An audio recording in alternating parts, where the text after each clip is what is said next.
అదే RTV app వార్తల్ని క్షణాల్లో చదివే అవకాశం ఉంటుంది. ఒక న్యూస్ పేపర్, ఒక టెలివిజన్ ఛానల్ మీ చేతుల్లో ఎప్పుడూ ఉంటాయి. అన్నదాతకు అండగా వైసీపీ పార్టీ అని ఈరోజు ఆందోళన బాట పట్టారు. 6 నెలల సమయం ఇచ్చాము, కూటమి ప్రభుత్వం రైతులకు అన్యాయం చేస్తుందని ఆందోళన చేసేటువంటి పరిస్థితి. మనతో మాట్లాడడానికి ఎమ్మెల్యే, మాజీ ఎమ్మెల్యే ఉన్నారు. సార్ చెప్పండి, ఈరోజు రోడ్డు ఎక్కాల్సిన పరిస్థితి ఏంటి? రైతుల కోసం ఈరోజు రోడ్డు ఎక్కినాము. ఈరోజు రైతులు వాళ్ళు చాలా ఇబ్బందులలో ఉన్నారు. ధాన్యము అకాల వర్షాలతో ధాన్యం తడిచిపోయింది. మేము తడిచిపోయిన ధాన్యం కొనమనేది ప్రభుత్వం వాళ్ళకు మొండిగా చెప్తుంది. రెండోది, గిట్టుబాటు ధర కూడా సపోర్టింగ్ ప్రైస్ ప్రభుత్వం నుంచి లేదు. ఈరోజు 2,000 చిల్లర 3,000 ఉండాల్సినది దాదాపు 400-500 తక్కువకు అమ్ముకుంటున్నారు రైతులు. అంతేకాకుండా ఈరోజు పత్తి రైతులు అయితే అమ్ముడు పోక పోయిన సంవత్సరం 12,000 ఉంటే ఈరోజు 7,000కి వచ్చింది. ఒక్కొక్క ఎకరాకి 50,000 పెట్టుబడి అవుతుంది. వాళ్ళ పరిస్థితి దయనీయంగా ఉంది. నిన్న పోయి చూస్తే 5 రోజులు 6 రోజులు వెయిటింగ్ ఛార్జెస్ పడుతున్నాయి. వాళ్ళకి భోజన వసతులు కూడా కనీసము అక్కడ ఏర్పాటు చేయలేదు. అంత నిర్లక్ష్యంగా వ్యవహరిస్తున్నారు. పత్తికొండలో టమోటా రూ. 10 అమ్ముకోలేక రైతులు పారబోస్తుంటే ఇక్కడ రైతు బజార్లో ఏమో రూ. 10, రూ. 15 టమోటా కేజీ పలుకుతూ ఉంది. అంటే రైతులకు ఎక్కడ సపోర్ట్ లేదు, దళారులకు సపోర్ట్ చేస్తున్నారు. ఈ ప్రభుత్వం దళారుల ప్రభుత్వం అయిపోయింది. ఏదైనా రైతుల గురించి అడిగితే డైవర్షన్ పాలిటిక్స్ చేస్తున్నారు. లడ్డు వివాదం తీసుకొని వస్తారు, కాకినాడ బియ్యం అంటారు, ఒక హీరోయిన్ మీద కేసులు పెట్టారంటారు. ఇట్లా డైవర్షన్ పాలిటిక్స్ తప్ప ఇంకొకటి చేయడం లేదు. ఈరోజు వాళ్ళు పదవులు పంచుకోనికి అయిపోయింది. చంద్రబాబు నాయుడు గారేమో ముఖ్యమంత్రి, కొడుకేమో మంత్రి. ఇప్పుడు పవన్ కళ్యాణ్ గారేమో ఉప ముఖ్యమంత్రి, వాళ్ళన్నకు మంత్రి పదవి. వాళ్ళ పదవులు, వాళ్ళ డబ్బులు, వాళ్ళ వ్యవహారమే సరిపోయింది తప్ప రైతుల సంక్షేమం గురించి కానీ ఏదైనా ఈ సంక్షేమ పథకాలు ఏదైతే హామీలు ఇచ్చినారో సూపర్ 6 అమలు చేయడంలో కానీ, అమ్మఒడి కానీ, రైతు భరోసా కానీ, లేకుంటే నిరుద్యోగ భృతి కానీ, ఒక్కొక్క మహిళకు 1,500 ఇచ్చేది కానీ ఇవి ఏమి లేవు. కానీ 75,000 కోట్ల అప్పు తీసుకొని వచ్చినారు. ఎక్కడ పెట్టినారు, ఏం చేస్తున్నారు? కాబట్టి సమాధానం చెప్పాల్సినటువంటి అవసరం ఉంది. మేము రైతులకు ఈరోజు న్యాయం చేయాలి. రైతులు ఏదైతే ఇబ్బందులలో ఉండాలో వాళ్ళకి పత్తి రైతులకు వెంటనే వాళ్ళ పత్తి అంతా కొనే ఏర్పాట్లు చేయాలి. తడిచిపోయిన ధాన్యాన్ని కూడా ప్రభుత్వం కొని నష్టపోయినా సరే ప్రభుత్వం కొనాలి. అలాగే టమోటా రైతులను ఈరోజు అక్కడ ప్రభుత్వం కొని ఇక్కడ రైతు బజార్లో ప్రభుత్వమే అమ్మే ఏర్పాట్లు చేయాలి. నేను ఎమ్మెల్యే కానప్పుడు అదే కార్యక్రమం చేశాం. కాబట్టి ఇట్లా రైతులను అన్ని రకాలుగా ఆదుకోవాలని రైతులకు మద్దతుగా ఈరోజు మేము జగన్మోహన్ రెడ్డి గారి పిలుపు మేరకు అన్ని జిల్లాల్లో చేయడం జరిగింది. కర్నూలు జిల్లాలో కూడా నాయకులు, కార్యకర్తలు, చైర్మన్లు అందరూ కూడా భారీ ఎత్తున ఉంచినందుకు ధన్యవాదాలు. మీరు చెప్పండి, మీ నియోజకవర్గంలో ఎక్కువ వలసలు ఉన్నాయి, రైతుల పరిస్థితి ఎట్లుంది? రైతుల పరిస్థితి చాలా అధ్వానంకరంగా ఉంది. ఎందుకంటే మా నియోజకవర్గంలో పత్తి, వరి, అలాగే మిరప, ముఖ్యంగా ఈ 3 పంటలు ఎక్కువ వేస్తారు. అనుకోకుండా అకాల వర్షాలు ఎక్కువైపోతున్నాయి. ఎప్పుడు వస్తుంది ఎప్పుడు పోతాయో తెలియడం లేదు.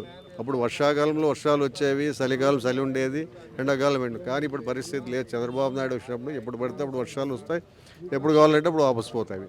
అలాంటి పరిస్థితి ఈ ప్రభుత్వం, కూటమి ప్రభుత్వం వచ్చిన తర్వాత వచ్చింది. ఇప్పుడే ఎందుకంటే రైతులు గిట్టుబాటు ధర ఇమ్మని అడుగుతున్నాం. ఈ రోడ్డు ఎక్కాల్సిన అవసరం ఎందుకు వచ్చింది మాకు? రైతుల కోసము. మీరు సరైన ధర ఇస్తే మేము రోడ్డుకు ఎక్కాల్సిన అవసరం లేదు. రైతులకు మేలు చేస్తారని ప్రభుత్వం నమ్మి ఓటేస్తే మీరేమి చేసింది లేదు.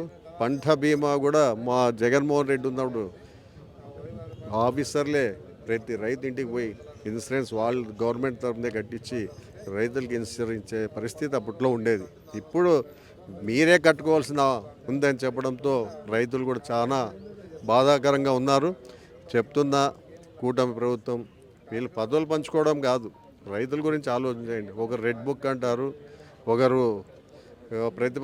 డిప్యూటీ సీఎం గారు ఆయన ఏం చెప్తాడు, మా అన్నకి మంత్రి అని అడుగుతాడు. ముఖ్యమంత్రి గారిని అన్నీ చేస్తానని చెప్తున్నాడు.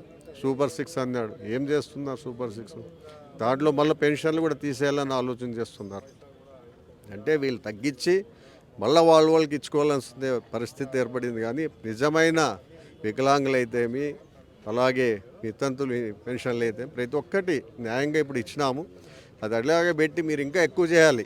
అది పోగొట్టి మళ్ళీ తీసేస్తామని చెప్తున్నారు. ఒకటే చెప్తున్నా, కూటమి ప్రభుత్వానికి 2014లో మోసం చేసి అధికారంలో వచ్చారు, అబద్ధాలు చెప్పి అధికారంలో వచ్చారు. మరి 24లో కూడా అదే అబద్ధాలు చెప్పి వచ్చారంటే మిమ్మల్ని ఎన్నిసార్లు ప్రజలు నమ్మినా వాళ్ళకి మోసం చేయడమే తప్ప మీరు వాళ్ళకి న్యాయం చేసే పరిస్థితిలో లేరు. తప్పకుండా కూటమి ప్రభుత్వానికి రైతులైతేమి, ప్రజలైతే, మహిళలైతేమి, విద్యార్థులైతే ప్రతి ఒక్కరూ గుణపాఠం ఇస్తారు. తప్పకుండా రేపు రాబోయే 27 మన సెంట్రల్ చెప్తుంది జమ్నీ ఎలక్షన్ అని, 27కే మీరు భూస్థాపన అవుతారు. తప్పకుండా మీరు ఆలోచన చేసుకుని అన్ని రకాలు మీరు చేస్తారని నమ్మి వేసినారు కాబట్టి వాళ్ళ నమ్మకాన్ని వమ్ము చేయండి చేసే పరిస్థితిలో ఉన్నారు తప్ప వాళ్ళకి న్యాయం చేసే పరిస్థితి లేదు. కాబట్టి తప్పకుండా ప్రజల కోసమే కాదు, ప్రతి ఒక్క మహిళల కోసము, ప్రతి ఒక్క విద్యార్థుల కోసం, ప్రతి ఒక్కరి కోసము మేము ముందుంటాము. మా ప్రతిపక్షంగా మా పార్టీ ముందుంటుంది. తప్పకుండా వాళ్ళకి న్యాయం చేసే వరకు పోరాడతామని తప్పకుండా చెప్తున్నాము. వాళ్ళకి ఏ నష్టం జరిగినా తప్పకుండా మేము ఊరుకుండే పరిస్థితి లేదు. తప్పకుండా వాళ్ళ కోసం పోరాడతామని చెప్తున్నాం. మీరు చెప్పండి 2047 పేరుతో ఈరోజు చంద్రబాబు నాయుడు పెద్ద మీటింగ్ పెట్టారు. దీన్ని డైవర్ట్ చేయడానికి ఈరోజు ధర్నా పెట్టారు. మీరు జగన్మోహన్ రెడ్డి గారు చంద్రబాబు నాయుడు గారు పెట్టే మీటింగ్లు కానీ ఆయన మాట్లాడే మాటలు కానీ అన్నీ బోగస్ అని చెప్పి ఈ రాష్ట్రంలోని ప్రజలందరికీ తెలుసు. చంద్రబాబు నాయుడు గారికి కూటమి ప్రభుత్వానికి ఎందుకు ఓటేసామా అని చెప్పి ఈ రాష్ట్రంలోని రైతులంతా కూడా తీవ్రమైన ఆవేదనతో ఉన్నారు. ఈరోజు వైఎస్ఆర్ కాంగ్రెస్ పార్టీ ఈరోజు రైతులకంతా భరోసా ఇవ్వడానికే ఈరోజు వైఎస్ఆర్ కాంగ్రెస్ పార్టీ ఆధ్వర్యంలో జగన్మోహన్ రెడ్డి గారి నాయకత్వంలో రాష్ట్ర వ్యాప్తంగా రైతు ఉద్యమాన్ని వైఎస్ఆర్ కాంగ్రెస్ పార్టీ తీసుకోవడం జరిగింది.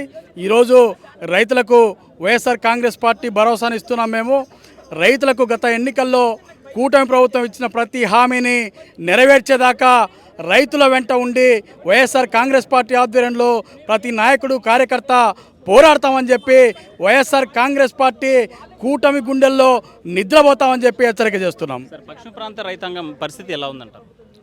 పశ్చిమ ప్రాంతం రైతాంగ పరిస్థితి ఎలా ఉంది? ఇప్పుడు మన ప్రాంతం అంతా కూడా చాలా వెనుకబడిన, కర్నూలు పార్లమెంట్ అంతా కూడా చాలా వెనుకబడినటువంటి ప్రాంతం. ఒక ఎల్ఎల్సి తప్ప వేరే ఏ అవకాశం, నీటి అవకాశం లేదు.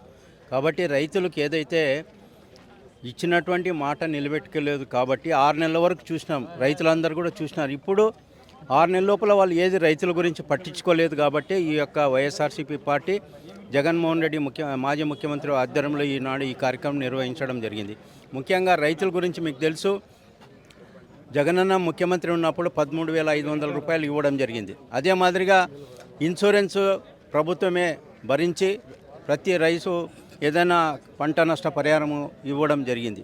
ఆర్బీకేలు కానీ అన్నీ కూడా రైతుల పట్ల సీడ్ ఇవ్వడంలో కానీ ప్రతి విషయంలో జగనన్న గారు ఆ రోజు రైతుల పట్ల ఎంత అభిమానంతో రైతుల పట్ల ఉన్నటువంటి అన్ని కార్యక్రమాలు నిర్వహించినారు. ఇప్పుడు ఈ ప్రభుత్వం ఏ అమలైతే చెప్పినారో, మాట చెప్పినారో ఆ మాటలు నిలబెట్టుకోలేదు కాబట్టి ఈరోజు ఈ కార్యక్రమం నిర్వహించడం జరిగింది. ఆలూరు నియోజకవర్గంలో వలసలు ఉన్నాయి, రైతుల పరిస్థితి ఎలా ఉంది?